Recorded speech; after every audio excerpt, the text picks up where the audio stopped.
네, 첫 번째 세션 한국투자파트너스의 유정호 수석팀장님께서 오늘 자리해 주셨습니다.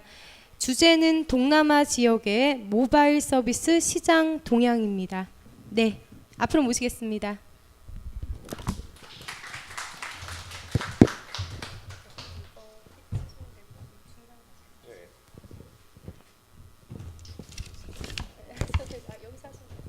예, 안녕하세요. 한국투자파트너스 유정호입니다.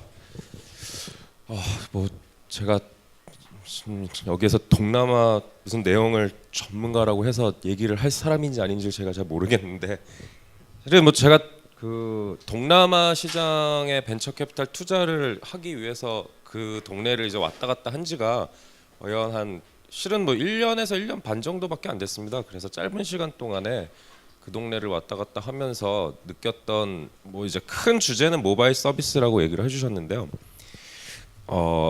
이제 FI로서 그쪽에 그 동네에 있는 이제 테크 필드에 있는 벤처 캐피탈 투자를 지금 어떤 관점에서 하고 있고, 외국인으로서 그 동네에서 흘러가는 시장의 동향이라든지 그런 것들을 간략하게 짧게 정리해서 말씀을 드릴 수 있으면 좋겠습니다. 그래서 지금 숫자로만 보면은 제가 이제 처음에 한 2, 3년 처음에 동남아 시장에 이제 스타트업들을 보러 간 거는 한 4년 전쯤이었고요. 그때는 스타트업을 뭐 투자를 위해서 검토한다기보다는 그 당시에 이렇게 돌아가고 있구나 했을 때, 그 당시가 한 2014년이었어요. 13년, 14년 사이였습니다. 그때는 정말 뭔가 이런 데서 이런 서비스도 있구나라든지, 여기에서 이렇게 인터넷을 이런 식으로 접속을 하고 있구나. 근데 인터넷 접속 환경도 굉장히 안 좋았어요. 와이파이가 안 뜨면은 스마트폰으로 인터넷 접속하는 속도도 굉장히 느렸고, 그 다음에 인도네시아 같은 경우에는 어떤 망선이 제대로 깔리지 않아가지고 항상 무선 인터넷 되는 곳 찾아다니고 그런 게 엊그제 같은데, 요즘에는 뭐 그런 문제들은 다 해결됐고, 뭐 어떻게 보면은 국내 어떤 그 열기보다도 훨씬 더 빠르게 시장에 올라오는 걸 느낄 수 있는데, 숫자로 확인을 해보면은 이 한 3, 4년 사이에 벤처 캐피탈 자금들이 굉장히 빠른 금액으로 올라왔습니다. 그래서 금액적으로는 한 이제 공식 집계를 하는 곳은 없는데, 이제 여러 가지 이제 뉴스 미디어들을 살펴보면은 한 우리나라 한화 기준으로 한 3, 4조 원 정도가 동남아에 있는 벤처 캐피탈 자금으로 지금 투자가 되고 있고요. 90%에서 80%가 다 싱가포르에 있는 50% 정도가 싱가포르에 있는 회사에 투자를 하고 있습니다. 그 얘기는 근데 싱가포르 시장이 크거나 그 시장이 다른 나라 대비해서 선진적이기 때문에 그 동네 돈이 크게 몰린다기보다는, 많은 동남아 시장은 약간 권역적인 시장이기 때문에 한 나라에서만 활동을 한다기보다는 한 나라에서 어느 정도 성장을 하면 그 근처에 있는 다른 나라로 이렇게 진출을 하는 경우도 많고요. 그러한 권역적인 시장의 특징이 있기 때문에 싱가포르에 그 본사를 두는 경우가 많습니다. 그래서 저희가 투자한 회사들도 대부분 싱가포르에 헤드쿼터들이 있는데, 그 싱가포르에서 사업을 하기 때문이다기보다는 주요 사업은 인도네시아에 있고, 그 다음에 또 뭐 말레이시아로 진출하기 위한 거점을 또 마련하고 하는데, 이런 회사의 본 거점을 싱가포르에다가 설립을 하고요. 그렇기 때문에 싱가포르 회사에 투자금이 많이 몰리는 것처럼 보이지만 그러한 이유가 배경입니다. 그리고 나머지 한 30%에서 40% 정도, 그러니까 한 1조 정도는 인도네시아 회사에 투자가 되고 있습니다. 뭐 이거는 필연적으로 인도네시아 시장이 인구가 한 3억 명의 뭐 비공식적으로는 3억 명이 넘는다고는 하는데요.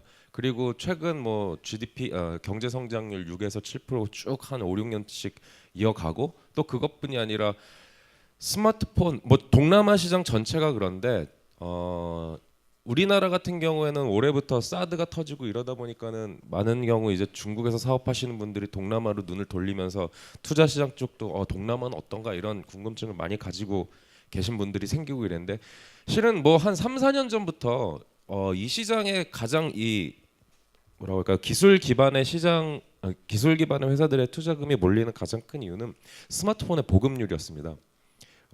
그러다 보니까는 지금 한 웬만한 나라들, 말레이시아 말레이시아나 이제 뭐 싱가포르 같은 경우에 스마트폰 보급률 당연히 한 80% 이상이라고 하고요. 인도네시아나 베트남 뭐 기타 그런 태국도 마찬가지로 모두 포함해서 스마트폰 보급률이 전부 50%가 넘어가기 시작했습니다. 그러다 보니 인도네시아도 이 2, 3년 동안에 갑자기 인터넷 접속 인구가 1억 명이 넘어가는 시장으로 전환이 됐어요. 참고로 인터넷 인구 1억 명이면은 일본의 인터넷 인구가 한 1억 1000명에서 1억 2천 명이라고 합니다. 1억 1000명 정도 된다고 합니다. 그러니까 하루에 갑자기 경제 2위 국가를 국가의 위치를 가지고 있는 일본과 똑같은 인터넷 인구수를 기록하는 시장으로 전환이 되고, 베트남 같은 경우에도 약 1억 명이고 5천만 명 정도가 인터넷 인구라고 합니다. 그리고 뭐 태국 같은 경우에도 3, 4천만 명이 인터넷을 접속하는 인구, 즉 모두 이 권역별로 합쳐가지고 한꺼번에 갑작스럽게 이제 한 3억 명이 넘는 인구들이 인터넷에 접속을 하면서 다양한 인터넷과 관련된 혹은 테크에 기반된 스타트업들이 생겨나고 붐을 이루기 시작을 합니다. 또 여러 가지 배경들이 있는데요. 인터넷 인구가 갑자기 증가를 하다 보니까 이제 그리고 또 이제 대부분 건데 이제 우리나라랑 가장 다른 거는 한국 같은 경우에는 PC 시장이 존재를 하죠. 처음에 브로드밴드가 깔리고 인터넷의 접속 경로가 이제 데스크탑을 중심으로. 그래서 2000년부터 그러니까 우리나라 같은 경우에는 전 집안에 이제 인터넷이 깔린 게 그래도 우리나라 한 15년 정도 해서 그 사이에 이제 보급률이 확 올라가고 그 다음에 스마트폰으로 전환이 돼서 일종의 우리나라 같은 경우에는 많은 온라인 기반 서비스들이 데스크탑 시대의 어떤 웹 중심으로 이제 재편이 됐다가 그게 이제 모바일로 이전하는 그러한 어떤 역사를 겪게 되는데요. 동남아 같은 경우에는 약간 그런 게 없습니다. 그냥 모바일 퍼스트라고 해서 서비스들이 전부 모바일부터 태생을 하는 경우들이 많아요. 그러다 보니까는 물론 각 국가의 어떤 우리나라의 네이버라든지 포털의 개념들이 있지만은 그런 것들이 이미 외국계들이 다 선점을 하고 있고, 뭐 이제 모바일에서 접속을 하면 최적화된 서비스들이 곽광을 받기 시작하고, 또 우리나라 같은 경우에도 이제 전자상거래 같은 경우도 전부 PC 시절의 어떤 G마켓, 옥션 이런 UI, UX라든지 다양한 서비스의 접점들이 다 PC 기반에서 시작이 되다가 하이브리드 형식으로 모바일로 이렇게 전환되고 하지만은 동남아 같은 경우에는 잘 나가는 전자상거래 서비스들은 전부 다 이제 모바일에 최적화가 돼 있습니다. 자연스럽게 어떤 상품들을 뭐 쫙 펼쳐놓고 많이 보여주는 그런 UX, UI 기반보다는 큐레이션을 하면서 최적의 어떤 물건을 팔기 위한 노력들, 그리고 그런 알고리즘이 더욱 발달을 하게 되거나 이러한 다양한 모바일 퍼스트 전략에 의거하는 다양한 그들만의 어떤 뭐라고 할까요? 생태계라고 해야 될까요? 그런 서비스의 특징들이 있는 그러한 시장이라고 생각을 하시면 되고요. 이 약 우리나라 돈으로 한 3, 4조가 되는 돈들은 전부 다 그런 어떤 테크 기반의 스타트업들의 어떤 자금이 투하되고 있는 상황이고요. 작년보다 올해 이제 투자적인 관점에서 이 어떤 테크 필드에서 가장 큰 특징이 투자 금액은 증가하는 대신 투자 건수가 좀 줄어듭니다. 그래서 이게 이제 가장 큰 특징이 이 투자 금액은 확 늘면서 건수가 줄어들었다는 건데요. 그건 뭐냐면은 시장이 이제 한 3, 4년 동안에 벤처 캐피탈들도 굉장히 많이 생기고 스타트업에 대한 어떤 창업붐도 확 오르면서 초기 단계에 대한 투자 금액이 굉장히 늘어났었어요. 한 작년까지는. 그래서 한 3, 4년 동안 계속 얼리 스테이지 투자 자금들이 이제 막 들어가기 시작을 했거든요.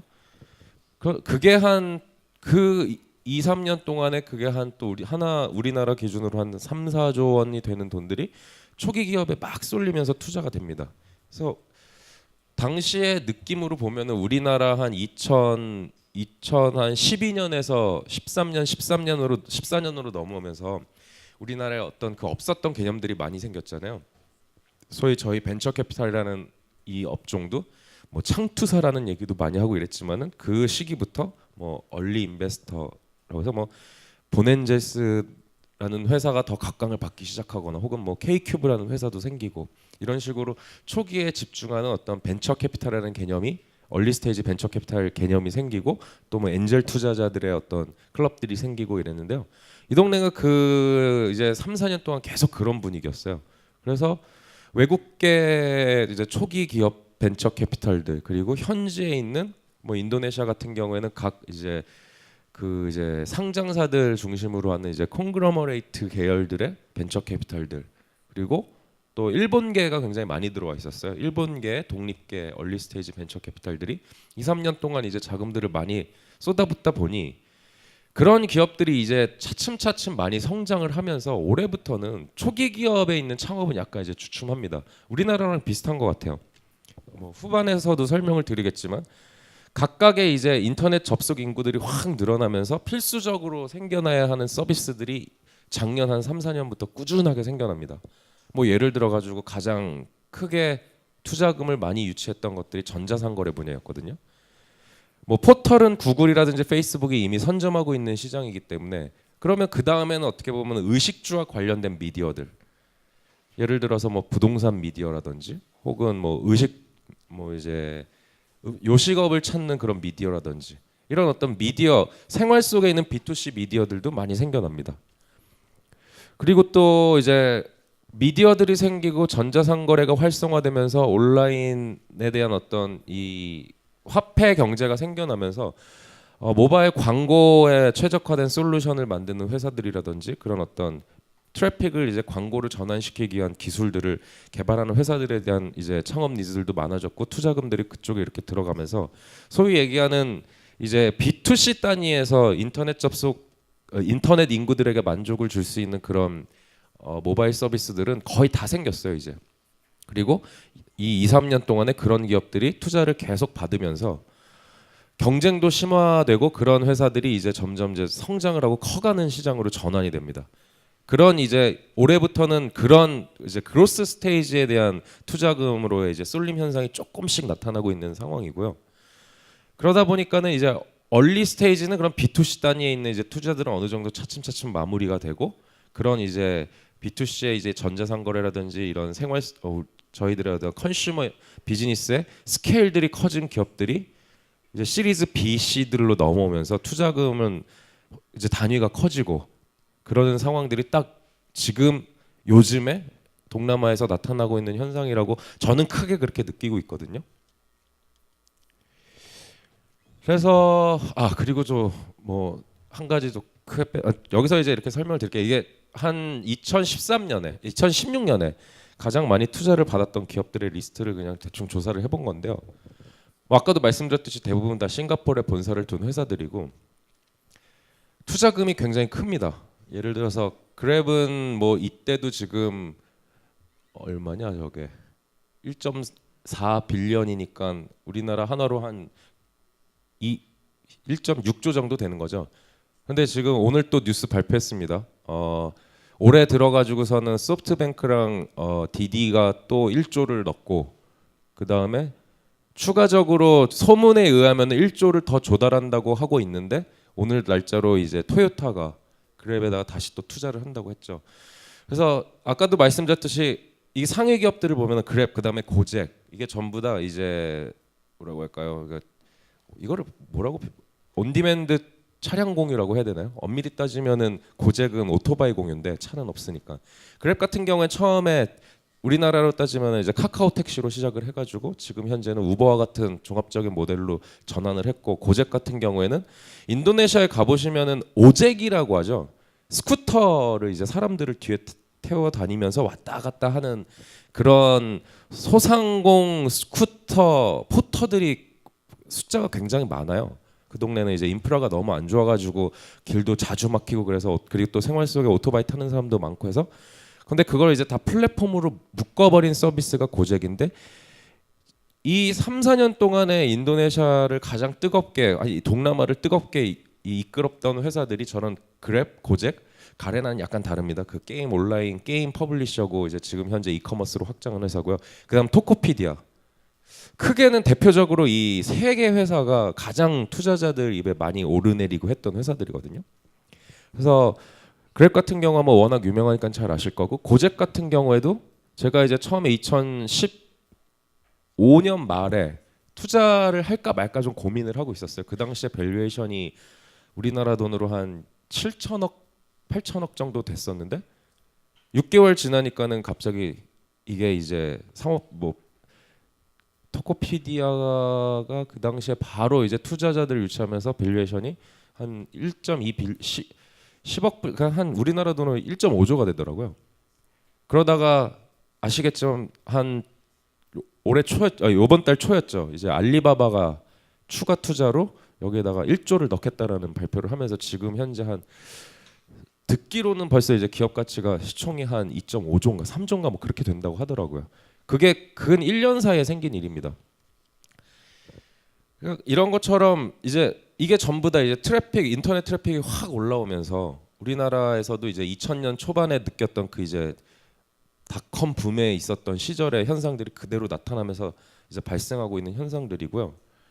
그 대신 이제 금액이 점점 크고 또 이제 여기에다가 넣는 투자자들도 보면은 이제 중국계 이제 직접 유사한 사업을 하고 있는 회사들 혹은 뭐 페이스북이라든지 구글을 위시로 하는 북미계 어떤 테크 컴퍼니들 그리고 이 정도의 금액으로 들어가면 이제 북미나 유럽계 이제 사모펀드 회사들이 들어옵니다. 그 전까지는 계속 로컬이라든지 일본계 그 다음에 중국계 이제 초기 벤처 캐피탈들이 쭉 여기까지 이끌고 왔다가 이런 현상들을 보는데 그 이유가 이렇게 짧은 시간 안에 이렇게 큰 자금들을 유치하거나 이런 우리가 이렇게 굉장히 잘 친숙한 서비스들이 이렇게 빠른 속도로 자금을 흡수하면서 성장할 수 있는 게 지금 이 시장 자체를 바라보고 있는 플레이어들이 일본, 중국, 그 다음에 북미계, 유럽계, 그러니까 전 세계 각축장이 되고 있더라고요.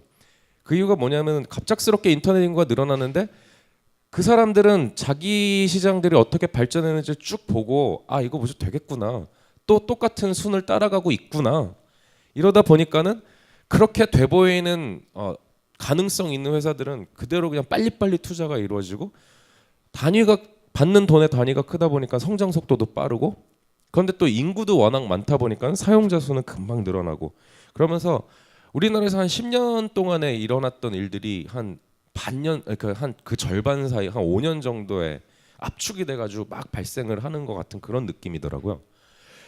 근데 그 이 3에서 4년 5년 동안에 약간 제가 이제 한국에서 느꼈던 거랑 다른 현상은 우리나라 같은 경우에는 먼저 말씀드렸듯이 PC 시장에서 시작을 했기 때문에 가장 큰 이제 IT 대기업으로 진화를 한 회사가 네이버였습니다. 혹은 게임 회사였죠. 네이버와 각 게임 회사들. 근데 이 동네 같은 경우에 지금 보셔도 알다시피 포털은 이미 구글하고 페이스북이 다 독점하고 있어요. 베트남을 제외하고는 대부분 자국에서 포털이라고 해야 되나 검색 포털이라고 할게요. 전부 다 구글이 한 80%에서 90% 점유율을 차지하고 있습니다. 그리고 동남아는 대부분 제1 인터넷 서비스 하면 구글 아니면 페이스북입니다. 인도네시아 같은 경우 페이스북 접속 인구가 세계에서 3위인가 그래요. 트위터는 세계에서 2위고. 이처럼 그런 분야는 이제 진입을 이미 못하는 거죠. 그런데 신기한 건 이제 그랩이라든지 고젝처럼 운송 수단을 위시로 하는 플레이어들이 지금 이 시장을 그런 포털 역할을 하면서 끌어가고 있어요. 그게 무슨 뜻이냐면 이 네이버가 어떤 모바일의 접속 창이 되었잖아요. 검색이라는 어떤 키워드를 통해서 그랩이랑 고젝은 이동이라는 어떤 테마를 통해 가지고 모바일의 게이트웨이 같은 역할이 됐거든요.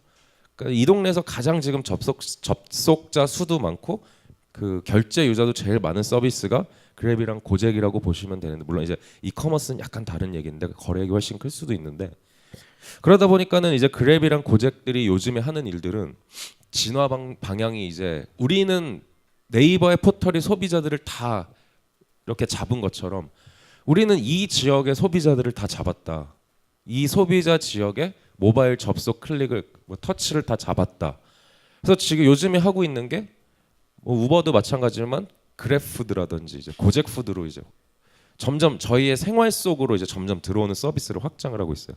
그래서 뭐 단지 그게 배달을 해주겠습니다 뿐이 아니라 뭐 음식을 드시고 싶으면 여기서 검색을 하십시오. 이런 식으로 점점 이제 소비자 단위로 확대를 하면서 일종의 이제 진정한 이제 라이프 플랫폼으로 진화를 하는 그런 방향성으로 이제 계속 가고 있어요. 그리고 뭐 예를 그 다음에 위치 기반을 통해 가지고 다양하게 할 수 있는 여러 가지 서비스들로 확장을 하고 있고. 그래서 일례로 저희가 이제 뭐 한국에서 얘기하는 뭐 망고 플레이트라든지 윙버스 같은 서비스에 이런 미디어들을 투자한 회사들이 있는데 그랩이나 뭐 고잭에서 항상 연락이 옵니다. 그래서 인수를 하겠다, 혹은 뭐 업무 제휴를 하자. 뭐 가격 비교 사이트도 딱 연락이 와가지고 우리랑 뭐 제휴를 하자. 이런 식으로 점점 생활 속으로 확대를 하는 축이 있고, 또 한 축이 이 두 플레이어들은 결제를 지금 엄청나게 밀고 있어요.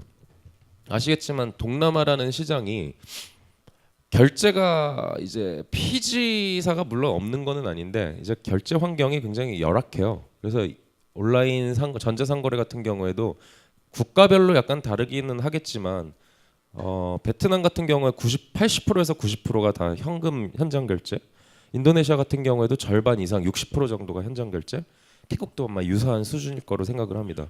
아직도 현금 결제 및 은행 계좌 이체가 훨씬 더 많은 시장이거든요.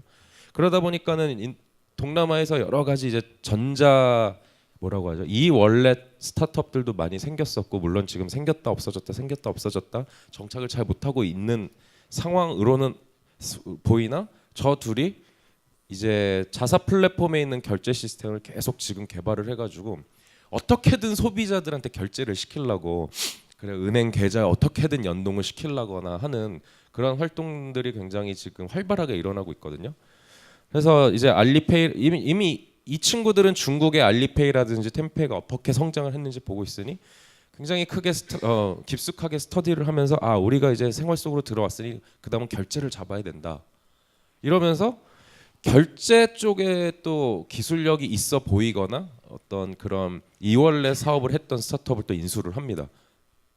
그러면서 이제 결제를 잡고 그런 축에서 지금 또 한 축으로 또 가려고 하는 게, 제가 이제 이 한 장에서 너무 많은 걸 이제 압축해서 설명을 드리는데 P2P 랜딩 사업을 지금, 이거는 아직은 확정되고 뭔가 이렇게 확 나온 얘기는 아닌데 제가 이제 듣는 바로는 P2P 랜딩이라든지 이제 이 신용 데이터를 모으기 위한 사업을 지금 또 추진을 하고 있다고 합니다.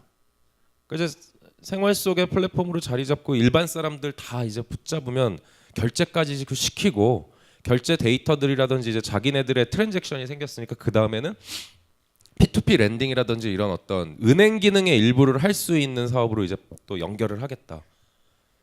그러니까 좀 어떻게 보면은 우리나라에서는 약간 자동차 그러니까 카카오 택시로 시작을 해가지고 이제 어떤 네이버 포털과 그런 이제 뭐 P2P 랜딩을 전부 막 아우르는 이런 식으로 지금 성장을 해나가는 그런, 뭐 약간 좀 재밌죠. 저는 되게 인상 깊었거든요, 이 발전 방향이. 지금 그래서 굉장히 재밌는 식으로, 왜냐하면 이제 조단위 투자들을 받다 보니까 자금도 많아졌고 소비자들도 기본적으로 몇백만 명을 붙잡고 있고 이러다 보니까 그런 다양한 전략적인 시도들이 나타나고 있는 그런 시장입니다. 그리고 뭐 이제 가레나는 워낙 유명한 회사라 잘 아시겠지만 싱가포르에서 나와서 이제 온라인 게임 퍼블리싱을 통해서 크게 성장을 하면서 이제 소위 얘기하는 인터넷 기업으로 진화하고 있는 회사고요. 내년에 아마 나스닥에 상장한다고 합니다. 지금 상장 준비를 진행 중에 있다고 하고요. 지금 현재 이 회사도 시총으로 따지면 한 3조인가 그렇게는 제가 알고 있는데요. 3조 가까이 되는 걸로 알고 있는데 더 큰 회사입니다. 그리고 토코피디아는 뭐 한국에서도 굉장히 잘 알려진 회사, 이거 아마 여러분들 잘 아실 거예요. 그 소프트뱅크 벤처스가 이제 이건 제가 제 전 직장이 사이버 에이전트 벤처스라고 이제 일본계 얼리 스테이지에 주로 이제 인터넷 기업에 투자하던 회사였는데, 저 거기에 있었던 제 친구가 이제 인도네시아에서 투자한 회사, 굉장히 초창기 투자한 회사였거든요. 이제 우리나라로 따지면은 G마켓 같은 서비스입니다. G마켓이고 당시만 해더라도 2012, 13년 그때 저 친구가 완전 진짜 뭐 이런 얘기하면 그런데 좀 진짜 거지였거든요. 거지. 거지 같은 애가 와가지고 열심히 사업한 애라고 막 우리 그냥 막 농담 따먹게 하면서 그 친구랑 막 아유 막 너도 참 올라서 고생한다 막 이랬던 게 엊그제 같은데, 지금은 뭐 만나지도 못하고 뭐 어디서 뭐 또 대륙을 건너다니고 있다고 하고, 그런 게 이제 2014년일 거야 아마. 세쿼이아하고 소프트뱅크 본사에서 1,000억씩 투자를 해주면서 굉장히 곽광을 받고 그게 아마 인도네시아 이커머스의 테크 붐의 어떤 원년도였을 거예요. 그러면서 지금은 원래는 징동 JD.com이 들어가지고서는 뭐 1빌리언을 투자한다, 뭐 500 밀리언을 넣는다, 뭐 이런 소문이 무성했었는데 결국은 알리바바가 막 투자를 해버리면서 또 토코피디아도 다른 또 하나의 유니콘이 되는 시장이 됐습니다. 그리고 나머지 뒤에 있는 회사들은 뭐 그렇게 좀 그냥 뭐 좀 특징이 막 크진 않은데 재밌는 게 저 팍토르라는 회사가 있거든요.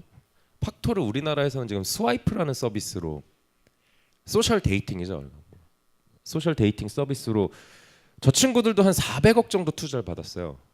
그런데 이게 재밌는 게 돈은 정말로 못 벌어요. 그 뭐 저기 대만하고 싱가포르 빼면은 모니타이제이션 하나도 못 하는데 저 대표가 저 조셉이라고 해가지고 투자은행 컨설팅 출신이라서 저도 뭐 컨설팅 회사 다니겠지만 워낙 말을 잘해가지고 이제 그 당시에 어떤 자금이 풍부했을 때 막 투자를 막 받았다가 재밌는 회사인데 팍토르도 이게 랭크에는 항상 위에 있었지만 돈을 못 버는 전형적인 서비스였는데 M17이라고 혹시 들어보셨어요? M17이라고 이게 이제 태생은 대만 회사인데 라이브 스트리밍 회사입니다. 라이브 스트리밍 회사 이제 아프리카 TV의 모바일 버전 그런 이제 비고죠 비고 그 중국에서 온 거기랑 합병을 했어요. 그 이제 대만의 그 회사는 대만의 아이돌 래퍼 출신이 사장인 사람이 이제 만들어 가지고 하다가 트래픽은 굉장히 잘 모으고 유저들은 잘 모았는데 뭐 이제 약간 뭐 선정성 문제라든지 여러 가지 이제 일반적인 기업화되기 힘든 모습을 겪다가 팍토르가 워낙 대만에서 돈을 잘 벌다 보니까 이제 대만이랑 뭐 왔다 갔다 하다가 그 둘이 만나 가지고 전격적으로 합병을 하자. 뭐를 보니까는 경영은 잘할 것 같으니까 나는 이 서비스를 부응하는 거는 잘하고 여기 스트림 하는 애들 좀 연예인스러운 애들 많이 스카우트 해가지고 키워보자 해서 합병을 했는데 굉장히 재밌는 게 저 당시는 저 정도인데 이제 저 당시는 소셜 데이팅만 했는데 지금은 이제 합병한 지 한 10개월쯤 됐거든요. 깜짝 놀랐어요. 제가 지금 저희도 검토 중인데 월 매출이 지금 100억이 넘습니다. 그것도 80%에서 90%가 대만에서 나오고 나머지가 동남아랑 홍콩에서 나오는데 그러니까 이제 싱가포르 태생의 회사가 또 이런 식으로도 크는구나.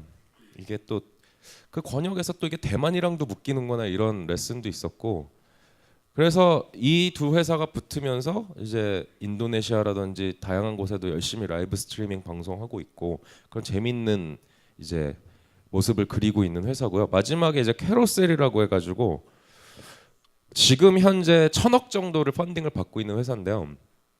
싱가포르 태생의 C2C 전용 그 플랫폼입니다. 그래서 이제 우리나라로 따지면은 중고나라 좀 고도화된 모바일 버전 중고나라 혹은 번개장터 이런 건데 거래액이 뭐 어마어마해요. 지금 동남아 전역에서 거래가 일어나고 있어서 거래액이 제가 알기로는 몇 조가 아니라 몇십 조 단위였는데 근데 문제는 비즈니스 모델이 없습니다. 그 중고 거래는 그냥 진짜 그야말로 이건 리스팅 플랫폼이잖아요. 서로 알아가지고 올려가지고서는 이렇게 뭐 이렇게 전화해서 만나든 뭐든 해서 알아서 거래해라. 이들이 제공하는 거 뭐 에스크로도 없고 결제 시스템 아무것도 없어요.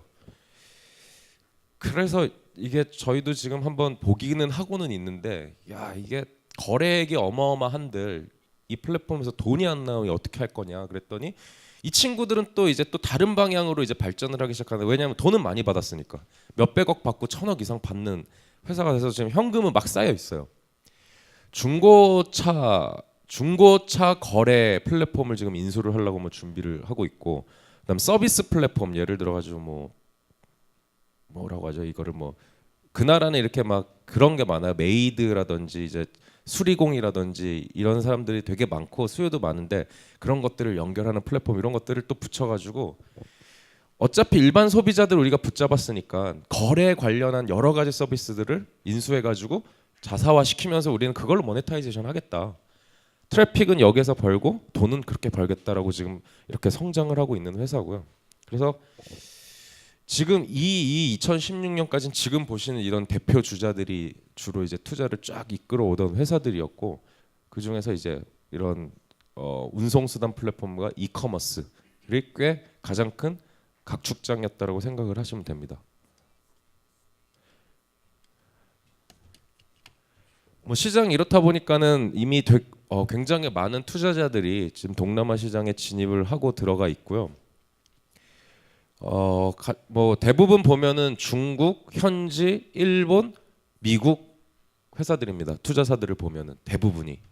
그리고 저희 같이 이제 최근에는 한국 투자자들도 그쪽으로 진입을 하기 위해 노력을 하고 있는 상황인데, 저 같은 경우는 운이 좋아서 예전 직장이 그 일본계 회사다 보니까 2013년부터 이제 왔다 갔다 인도네시아나 베트남, 동남아로 왔다 갔다 해봤는데 생각보다 일본계 벤처 캐피탈들이 굉장히 많이 들어와 있더라고요. 일본 같은 경우에는 독립계 벤처 캐피탈이 많다 보니까 뭐 해외 투자 제한 조항도 없고 돈 잘 벌면 된다라는 주의로 하고 있는 친구들이었기 때문에 그 얼리 스테이지 투자자들이 굉장히 빠르게 움직였는데, 그 당시부터 투자를 많이 해놔서 아까 보시면 뭐 토코피디아라든지 그랩, 고잭 전부 다 일본 투자자들 다 들어가 있어요.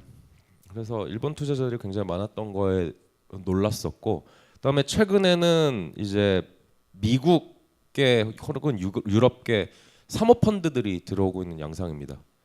그래서 이제 투자 어떤 벤처 캐피탈 시장의 어떤 생태계적인 관점에서 보면은 지금 약간 기형적인 특성이 있는데, 얼리 스테이지 투자금들이 굉장히 멈춰놨고, 그 다음에 뒤로 가면은 이제 PE라든지 알리바바라든지 이런 기업 자금이라든지 PE 자금들이 또 넘쳐납니다. 그래서 약간 중간 단계에 지금 투자자들이 약간 비어 있는 공간이거든요. 예를 들어서 저희로 따지면은 시리즈 A 혹은 시리즈 B, C 사이에 해당하는 그 스테이지에 뭐 예를 들어서 자금 조달로 따지면 한 50억에서 한 300억 사이에 투자를 해줄 수 있는 투자자들의 수는 또 이렇게 많이 들어와 있는데 별로 없더라고요. 그래서 그러다 보니까는 이런 현상이 잘 버티고 나면은 막 뒤에 워낙 자금들이 많다 보니까 한 번에 뭐 2천억씩 3천억씩 이렇게 조달을 할 수 있는 시장이긴 한데, 반대로 또 초기에는 저 자금을 잘 받는데 거기서 버티고 나서 중간 단계 어떤 이 그로스 스테이지에서 성장통을 어떻게 이겨내냐가 또 관건인 시장이기도 한 것 같습니다. 거기에 또 이렇게 캐피탈 인젝션을 해줄 수 있는 플레이어도 적고, 돈을 벌어야 되는데 서비스가 인도네시아나 베트남 뭐 어디를 가도 사람 수는 많아요. 인구는 많고 젊어요. 뭐 평균 연령이 다 28에서 31, 2. 그리고 GDP 성장률 기본 뭐 5, 6% 해주니까 매크로적인 측면에서는 굉장히 좋은데, 서비스가 이게 돈을 벌어야 되는데 유저 어쿠지션 코스트는 굉장히 높고, 한 유저를 이제 딱 획득하는데 거의 선진국 수준의 마케팅 비용은 들고, 근데 이를 잘 돌려가지고서는 돈을 벌어야 되는데 돈을 못 버는 거예요. 그만큼 매크로로 봤을 땐 굉장히 좋지만은 한 명 한 명으로 봤을 때 객당 머니타이제이션을 할 수 있는 또 금액은 한정적인 시장이거든요. 그러니까 그 문제를 어떻게 푸느냐가 굉장히 힘든 과제인 것 같고, 그렇기 때문에 여기에 인구가 풍부하기 때문에 들어가 가지고서는 잘하면 될 거야 라는 되게 안이한 생각으로 들어가면 굉장히 힘들 시장인 것 같아요. 제가 처음에 이제 인도네시아 가가지고서는 배운 게, 인도네시아 기본 뭐 3억 명 있으니까 어떻게 하면 되겠지라고 하고, 제가 어떤 사업에 투자를 한 게 중산층을 상대로 어떻게든 해보겠다라는 사업이었는데, 이게 중산층의 개념도 애매하고 중산층에서 어떻게 해서 돈을 벌겠다라는 것도 생각보다 너무너무 힘들더라고요. 그 중산층이 한 1억 5천 명쯤 될 텐데, 이 시장은 아직은 이제 동남아 이제 인도네시아를 얘기할 때 클래스 A, B, C, D라고 얘기를 하거든요. 클래스 A에서 B 대상으로 사업을 해야 되는구나. 그러니까 A랑 또 B하고 C하고 D는 그런데 또 전혀 다른 사람들이에요. 클래스 A들은 뭐 소위 얘기하는 인도네시아 같은 경우 화교계, 그리고 유럽이라든지 북미 문화에 이미 굉장히 익숙한 사람들. B는 그거보다는 아니지만 적어도 해외에서 공부도 좀 하고 그 나라에서 프로페셔널한 일을 하면서 소득 수준도 그래도 OECD 국가 정도 되는 사람들. C로 내려가면 전혀 다른, 완전 그 현지에 있는 중산층이라고 하기도 힘들죠. 약간 전혀 다른 이제 삶의 수준이 달라지고, 뒤로 가면 말할 것도 없고. 그러니까 삼성전자가 처음에 와가지고 블랙베리한테 밀리던 시절에 이것도 제가 이제 삼성전자에 있는 본부장님한테 들었던 얘기인데 들어왔을 때 시행착오를 많이 겪었대요. 마케팅 때리자. 그래서 마케팅비를 어마어마하게 썼거든요. 당시에 삼성전자가 마켓 쉐어가 지금이야 뭐 한 70% 80% 하지만 그 당시에 30%도 안 된 시절이었는데 뭐 럭셔리하게 뭐 딱 이제 로고 막 틀고 그다음에 북미계 모델들 데려와가지고 뭔가 서양스럽게 하고 그래서 전국으로 그냥 계속 뿌려댔대요 돈을. 근데 마켓쉐어가 거의 하나도 안 올랐다고 그럽니다. 그 이유가 뭐냐면은 이미 삼성전자 당시 갤럭시를 사던 클래스 A나 B 사람들은 알고 있었고 이미 사고 있었고 문제는 이 시장에서 이제 확 진입을 해가지고 마켓쉐어를 늘리려면 클래스 B 마이너스에서 한 C 정도를 붙잡아야 되는데 그들한테는 그 외국 여성이 뭔가 아름다운 여성이 나와가지고 뭔가 외국스럽고 럭셔리하게 삼성을 알린다 하들 전혀 안 먹힌다고 하더라고요.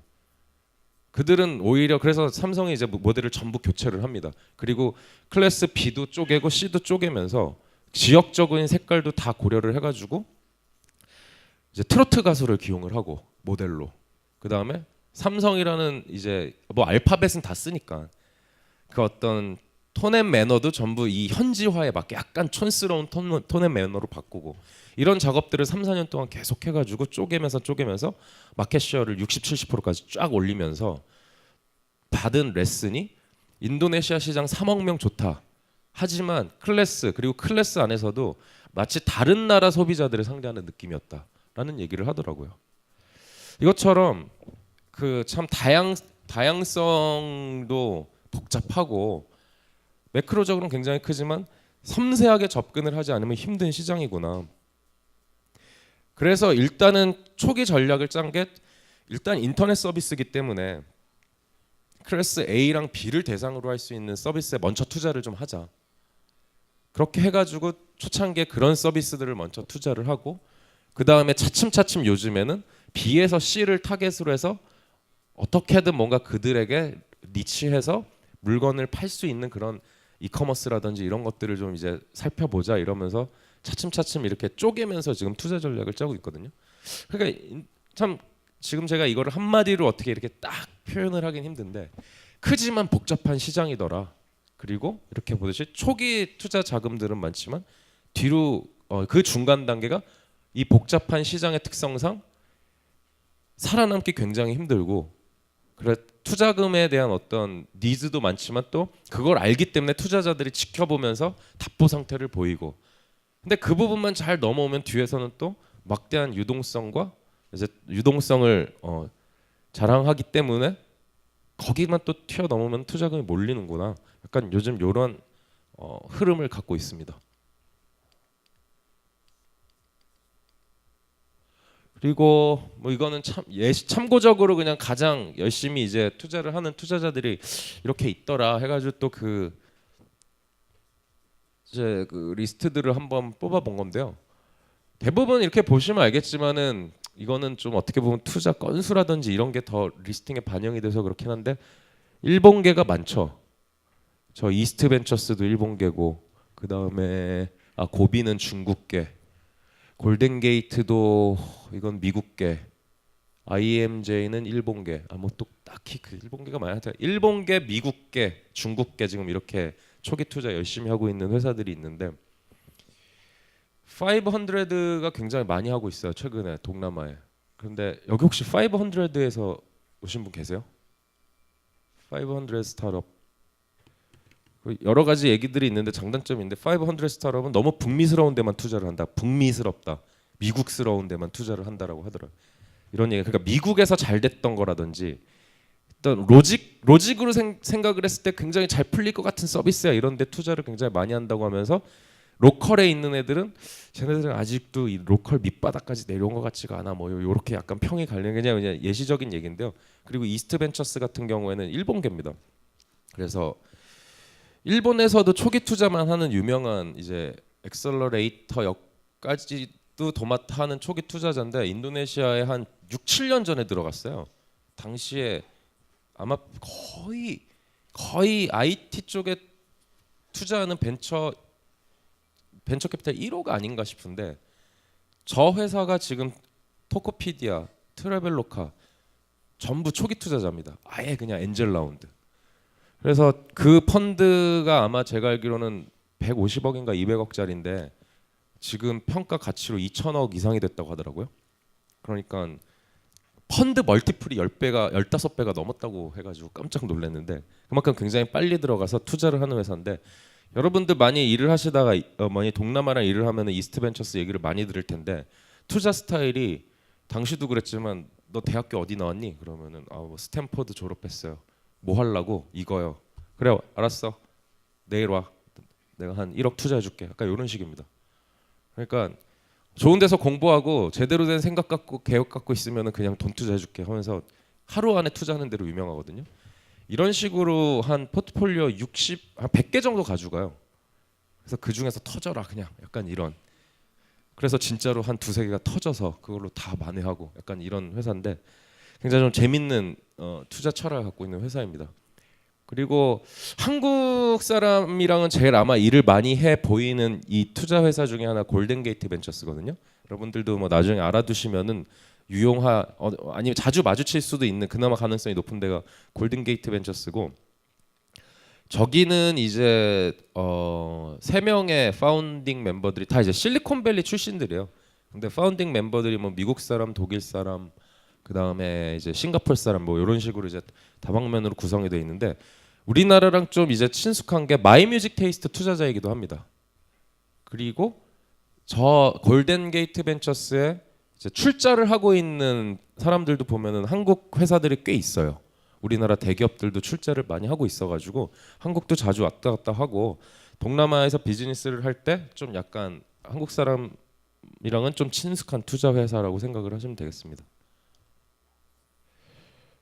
그리고 이제 아까 계속 이제 대형 딜들을 얘기를 하면서 뭐 이제 뭐 운송 수단이라든지 이커머스 얘기를 많이 했는데 그건 이제 지금까지의 얘기고 올해부터는 약간 많이 좀 바뀌었어요. 투자의 어떤 그 흐름이. 그래서 단연 가장 큰 화두는 핀테크입니다.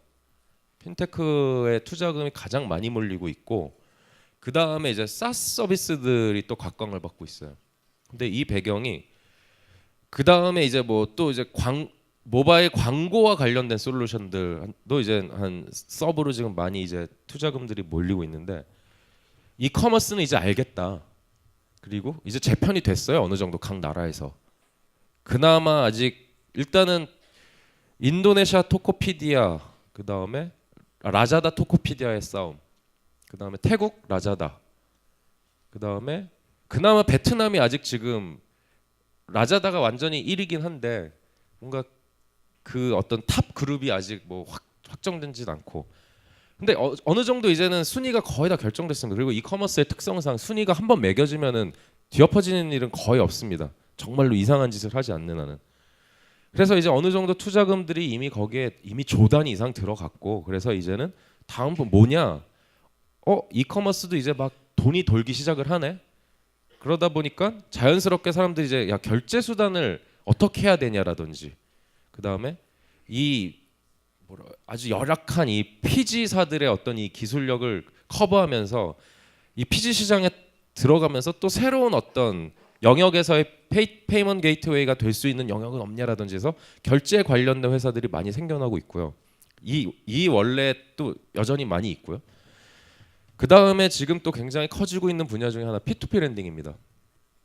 P2P 랜딩 및 이제 대출을 연결해주는 이제 은행 상품을 연결해주는 플랫폼들이 투자를 많이 받고 있는데 그 배경에는 동남아가 은행에 접속하고 있는 물론 이제 국가별로 다르지만 은행 시스템이 좀 열악하고 은행 계좌를 갖고 있는 사람의 수가 인도네시아 같은 경우 50%밖에 안 되거든요. 신용카드는 말할 것도 없고 그래서 이제 어떤 여신이라는 기능이 제 기능을 못 하고 있어요. 그거는 비단 이제 B2C 개인뿐만 아니라 소상공인들도. 근데 이제 P2P 랜딩이라는 게 어떻게 보면 우리나라도 뭐 이제 지금 굉장히 친숙한 어떤 이 단어가 됐는데 이 나라는 어떻게 보면은 유일한 대안일 수도 있는 거예요, 그게.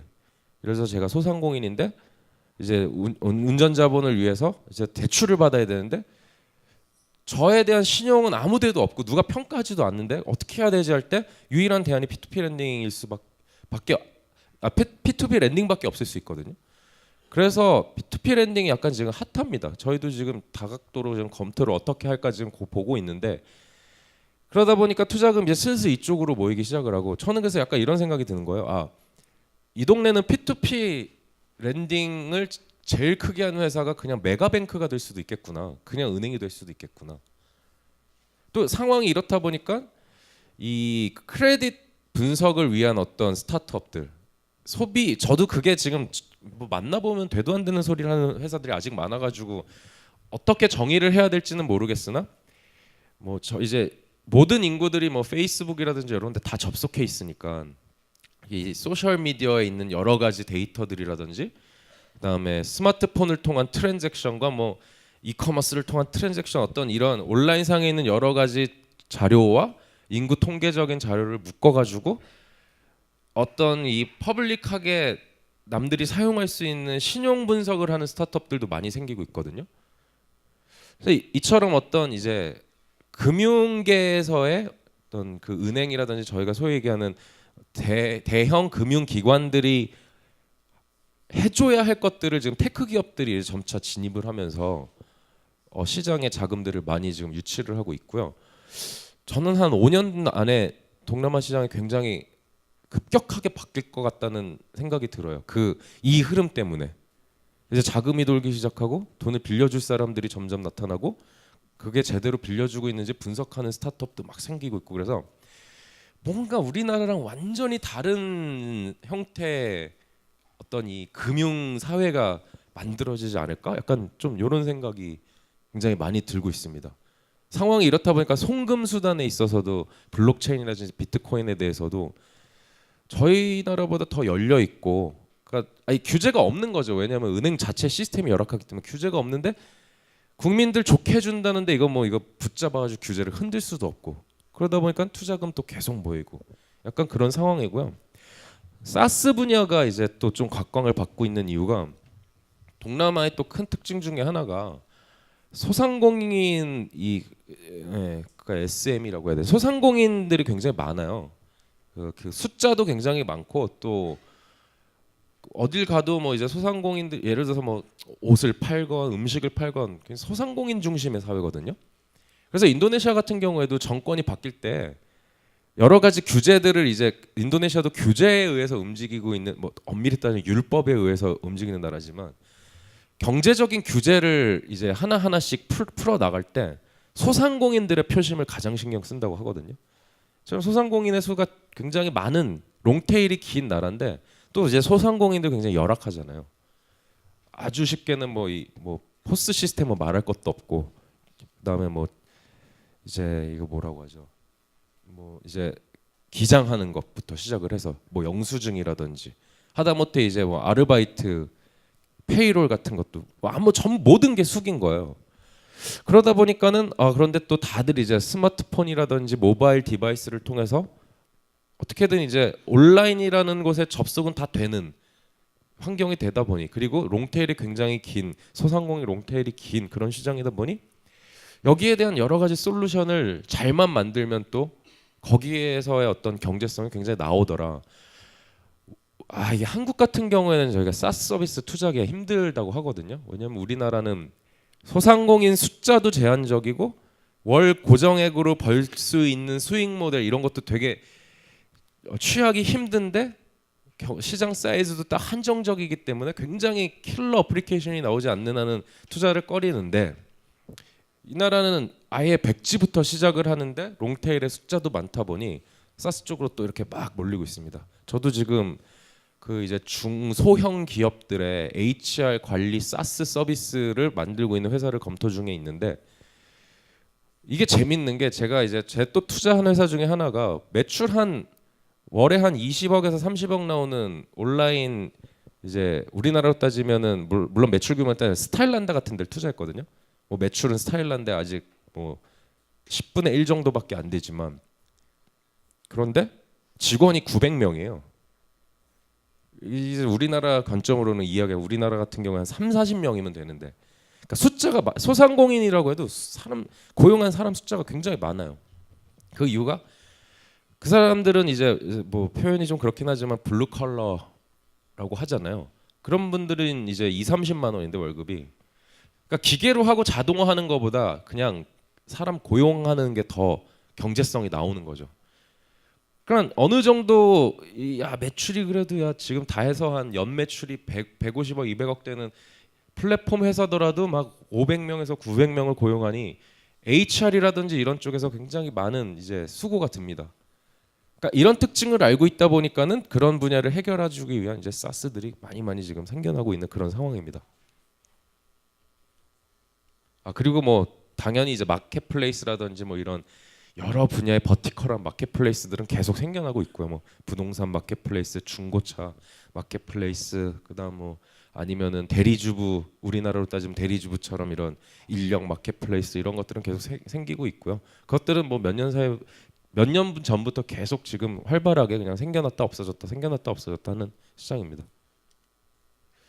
그래서 뭐 이거는 제가 이제 피치북이라는 전 세계에 있는 이제 벤처 캐피탈이라든지 사모 투자를 집계하는 통계 데이터인데 제가 그냥 그들이 집계한 동남아에서 한 234개를 쫙 모아가지고 한번 분석을 해봤는데 아까 말씀드렸듯이 한 30억 불 시장에서 한 1.8빌리언 정도밖에 집계가 안 되고 한 60% 정도를 커버하고 있는 데이터베이스를 한번 실제로 아까 이거랑 맞는지 한번 그냥 대조를 해봤는데 뭐 이렇게 되더라고요. 그러니까 유사하죠. 유사하고 분야들도 실제로 보면은 아까 말씀드렸듯이 핀테크, 사스, 빅데이터 이런 것들이 대부분 주를 이루고 있고 뭐 국가들도 단연 뭐 싱가포르 그다음에 인도네시아 그러니까 뭐 별로 의미 없습니다. 실제로 나온 걸 한번 진짜 실 데이터를 해보니까 그런 특징들이 나왔고 생각보다 올해 핀테크 투자들이 되게 빨리 굉장히 빨리 늘어나고 있어서 지금 불안합니다. 저는 이게 이거를 놓치면 어떻게 하지 하면서 그러면서 이제 어디를 지금 만나봐야 될까 이런 고민을 하고 있는데 한 올해 내년 핀테크, 사스 그 다음에 필연적으로 이제 빅데이터 뭐 이런 식으로 따로 그럴 시장일 것 같아요. 그러니까 이게 혹자는 동남아에서 무슨 빅데이터고 무슨 핀테크냐.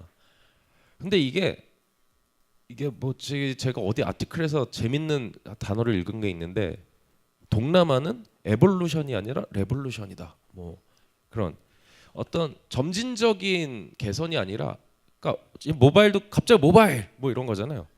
그리고 무슨 뭐 PC 베이스에서 뭔가 이런 장터가 뭐 조금씩 바뀌고 뭐 아마존스럽게 나오고가 아니라 갑자기 그냥 아마존 뭐 이렇게 나오고 그래서 오히려 스타팅 포인트가 한국이랑 다르니까 기술에 대한 습득 수준이라든지 사전 조사 수준이라든지 혹은 아무것도 없는 데서 더 뭔가 해볼 수 있는 게 많다 보니까 더 오히려 뭔가 다이나믹스가 더 살아있는 투자 시장인 것 같아요.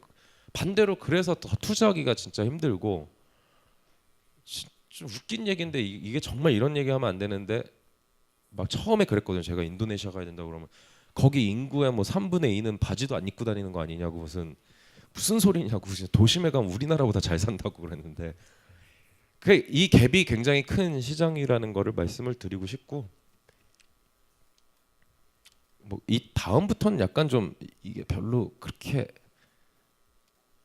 이게 이제 이 나라마다 그래서 제가 뭐 좀 차별적으로 접근을 해야 될 것 같다라고 했는데 이렇게 각 나라마다 좀 이렇게 분야별로 어느 스테이지에 있냐 뭐 이런 거를 정리해 본 건데 이건 뭐 그렇게 막 중요한 개념은 아닌 것 같고요.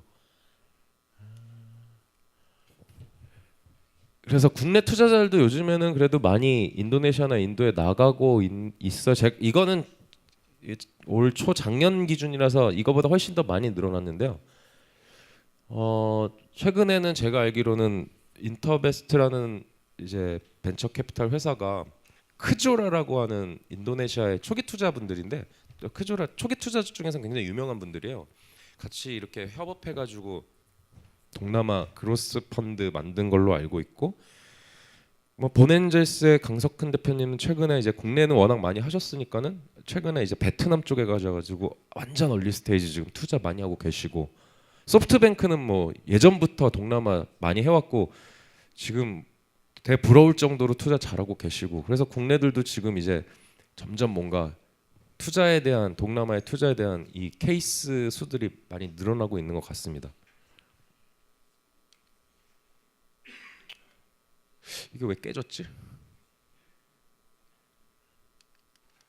근데 어차피 뒤에서는 전부 다 좀 약간 저희 벤처 캐피탈의 내부의 운용을 위한 얘기라서 그렇게 뭐 중요한 얘기는 아닌 것 같고요. 지금 제가 몇 분 했죠? 30분 지났나요? 아 예. 그러면은 뭐 제가 대답 가능한 게 있다면 질문해 주시면 대답하도록 하겠습니다.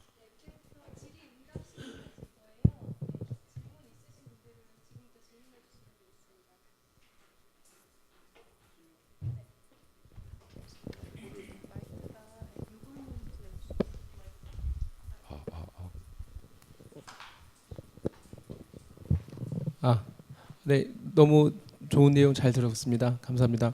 그 최근에 그 SK가 예. 그 인도네시아 시장에서 이제 11번가 진출했다가 철수한다는 얘기도 있고, 또 저희가 태국에서 이제 파트너들 얘기 들어보면 그 한국 기업들이 들어오면 좀 뭐랄까 아까 말씀 자세하게 하셨지만 현지화나 이런 거를 잘 못하고 너무 그 피상적으로 그냥 한국의 자본 갖고 들어와서 막 홍보하고 광고 때리면 뭔가 될 것처럼 이렇게 착각들을 하는 경우가 많은 것 같다라고 현지에서 좀 냉소적인 그 현지 사업가들이 많은 말씀들을 주시거든요.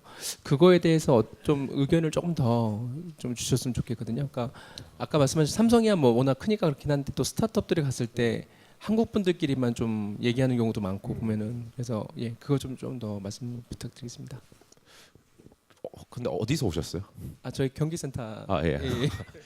아 예. 아니, 제가 뭐 어떤 특정 기업 얘기를 했는데 그 기업에서 오시거나 그랬으면 그 실은 그런데 그렇게 말씀을 하시는데 동남아에서 한국 분들의 그 별로 없어요. 크지가 않아요. 커뮤니티가. 인도네시아에서는 어차피 아예 저쪽 오래전부터 제조업 하시거나 이제 뭐 직물 공장이라든지 신발 공장 이런 데야 뭐 거기에서 좀 오랫동안, 혹은 코린도라든지 이런 데고, 최근에 이런 어떤 창업이라든지 스타트업을 뭐 그 동네에서 막 이렇게 끌어올리는 영향력 있는 커뮤니티가 아직은 한국은 없고요.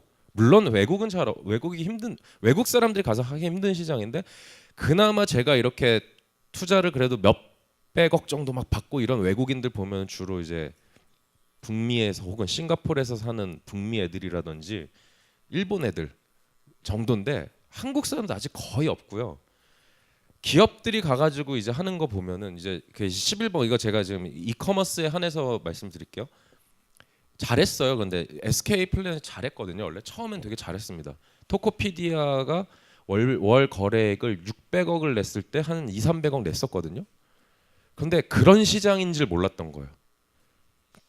돈을 못 버는데 막 2천억씩 마케팅 쓰고 막 고정비 쓰고 그걸 못 따라갔던 거예요. SK 플래닛 인도네시아 법인이. 왜냐면은 11번가도 지금 적자잖아요. 그런데 인도네시아는 마찬가지로 그만큼 적자가 나는데, 이 시장에서 1등 정도 되고 거래액이 1조 정도 나와야 그 다음부터 돈을 벌 수 있는데, 거기까지 가려면 또 2천, 3천억을 더 써야 되는데 토코피디아는 됐어요. 그게 왜냐? 투자자들이 있으니까, 투자해 주니까. 2위에 붓가락박이라고 얘네들 투자 받았는데 11번가도 따라가고 싶었으나 그게 본사 차원에서 안 되더라고요. 그래서 그런 배경이 있어가지고, 그리고 또 이제 11번가 자체를 지금 이제 스피노프해서 딴 데 매각하냐 안 하냐 뭐 이런 얘기들이 있으니까 이제 자금을 끊겠다고 했거든요. 모회사에서. SK텔레콤에서 더 이상 이제 불태우는 돈은 이제 지원 안 하겠다 해가지고 그런 배경이 있었던 거고, 인도네시아에서 이제 테크 쪽에서 그런 얘기가 나오면은 좀 반가울 정도로 활발하게 좀 해주셨으면 좋겠는데 잘 안 오시고요 아직은 인도네시아까지. 그리고 GS가 요즘에 이제 많이 투자도 많이 이제 늘리고 있고 그래서 그 예전 고전 사업 하시는 분들 아니면은 인도네시아나 동남아 아직 지금 막 아직 시작 단계라서 만나면 반가울 정도로 아직은 그 케이스들이 별로 없습니다. 근데 오시면 약간 그런 경향은 있어요. 그 예. 더 좀 더 그 현지 사람들이랑 부딪혀야 되는데 K타운에 머무시는 그러니까 왜냐면 이렇게 사람 그런데 저도 그런데 이렇게 소주가 없으면은 그 뭐 밥 먹은 것 같지도 않고 그러니까 결국은 참이슬 처음처럼 찾으러 가는데 그럼 다 거기 대부분 한국 분들이거든요. 아마 그래서 그런 게 아닌가라는 생각이 들고 베트남은 좀 다릅니다. 베트남은 롯데가 굉장히 잘하고 있습니다. 이 유통을 붙잡고 현지화도 잘하기도 했고 해가지고 굉장히 잘하고도 있고 한국에 대한 이 이화감이 적은 나라라서 그래서 저는 만일 지금 인도네시아 들어가도 격전지인데 현지화를 그나마 좀 그래도 할 수 있는 가능성이 높은 데는 저는 베트남이 아닐까라는 생각이 들거든요. 그리고 이미 존경하는 기업들 뭐 굵직굵직한 1위부터 뭐 5위까지 보면은 한국 기업 3개 들어가 있고 뭐 이러니까 그게 좀 그렇고 국민성도 좀 비슷해서 그리고 거기에서 예, 지금 막 스타트업 하시는 분들 베트남 한번 이렇게 문 두드려 보는 분들도 많고 그래서 그쪽은 좀 더 낫지 않을까 뭐 이런 생각이 듭니다. 네.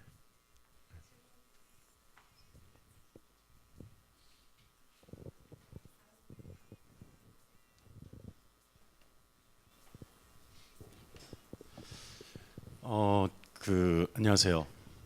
말씀 잘 들었습니다. 대체적으로 뭐 동남아시아 지역에 진출하려고 하시는 분들이나 대부분이 스타트업이잖아요. 뭐 투자도 좋고 뭐 서비스나 기획이나 여러 가지 부분들도 현재와 상황에 맞게 뭐 서비스 만들고 하는 건 좋은데 그 이후에 이게 뭐 적절할지 모르겠으나 그들의 어떤 그 현지에서 마케팅 방법이라든지 혹은 PR하기 위한 방법들이라든지 뭐 국내에는 뻔하거든요. 그러니까 뭐 키워드나 혹은 뭐 이런 여러 가지 방법을 통해서 또 뭐 오프라인상에서 뭐 쇼 프로모션 한다라든지 이런 여러 가지 방법을 통해서 알리는데 그쪽에는 어떠한 방법으로 스타트업들이 홍보를 하고 마케팅을 하는지 뭐 그런 사례나 있으면 좀 말씀해 주십시오. 이제 기본적으로 많이 이제 모바일 온라인 광고를 하는 방법은 뭐 애드 네트워크를 통해 가지고서는 하거나 뭐 이런 어떤 기본 프레임은 똑같거든요. 우리나라나 동남아나. 근데 가장 큰 차이점은 일단 키워드 광고는 90% 구글이고요. 그 다음에 나머지 이제 미디어들에게 이제 여러 가지 이제 노출 광고는 우리나라랑 유사하고요. 근데 우리나라랑 다른 거는 우리나라는 가장 큰 이제 뭐라고 할까 미디어들의 어떤 몇 군데 없잖아요. 굵직굵직한데 언론사 뭐 그다음에 포털 이렇게. 근데 거기는 좀 많이 이렇게 잘 미디어를 선별을 하면서 최적화를 해야 되는 니즈가 있는 곳이고 그다음 타겟팅 광고는 90%다 페이스북입니다.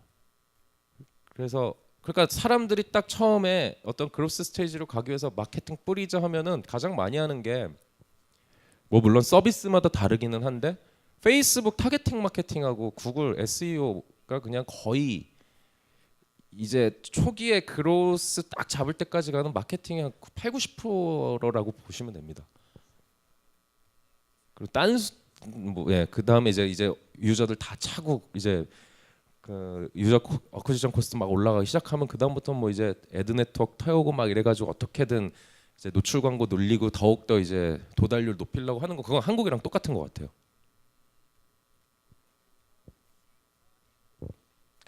그리고 좀 이건 차이인데 퍼포먼스 광고 우리나라보다 더 빠른 타이밍에 ATL을 쓰는 경향이 있는데 그게 왜냐면은 매체가 좀 한계적이니까 어느 정도 차면 올가닉 유저들 다 차면은 재밌는데 인도네시아는 무조건 그 5개 광고로 바로 가더라고요. TV도 워낙 그 채널들이 다양하고 그 보는 이 사람들마다 달라가지고 우리나라에서 이게 우리도 이제 버스 광고 많이 하잖아요. 그것처럼 거기는 그런데 우리나라보다 좀 더 빠른 타이밍에 이제 그 길거리 5개 광고 요거를 많이 쓰더라고요. 그러니까 요런 좀 큰 차이점들이 있었습니다. 뭐 저도 어깨 넘어서 사업하는 사람들 보고 들은 거라서 그렇긴 한데 직접 해보진 않았지만 그런 특징이 있다고 합니다.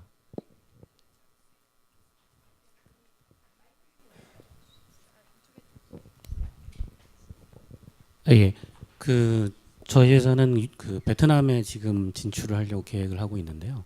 그 베트남의 이제 핀테크 관련된 그 시장 상황이 제가 보기에는 이제 중국에서 진행되던 어떤 그런 진행 상황하고 비슷하다고 생각을 합니다. 그러니까 알리페이 나오기 전에 중국 시장의 카드 보급률이나 현금 사용률 그리고 결제 인프라 오프라인에서의 그 상황들이 지금 현재 베트남에서 카드 보급률도 10%고 현금을 많이 쓰고 그리고 오프라인에서 결제 인프라가 없는 상황에서 지금 피지사들이 지금 등장하고 있는데 제가 생각한 것처럼 중국의 곧 진행 상황하고 거의 비슷하게 베트남의 그 모바일 결제 상황 그것도 특히 오프라인 쪽에 제가 관심이 많거든요. 그런 것들이 그렇게 진행이 될 건지 아니면 어떤 뭐 좀 상세한 좀 내용이 있으시면 좀 설명을 좀 부탁드리겠습니다. 글쎄 어떻게 될까요? 그게 근데 저는 결국 모바일 결제로 가지 않을까 생각하거든요.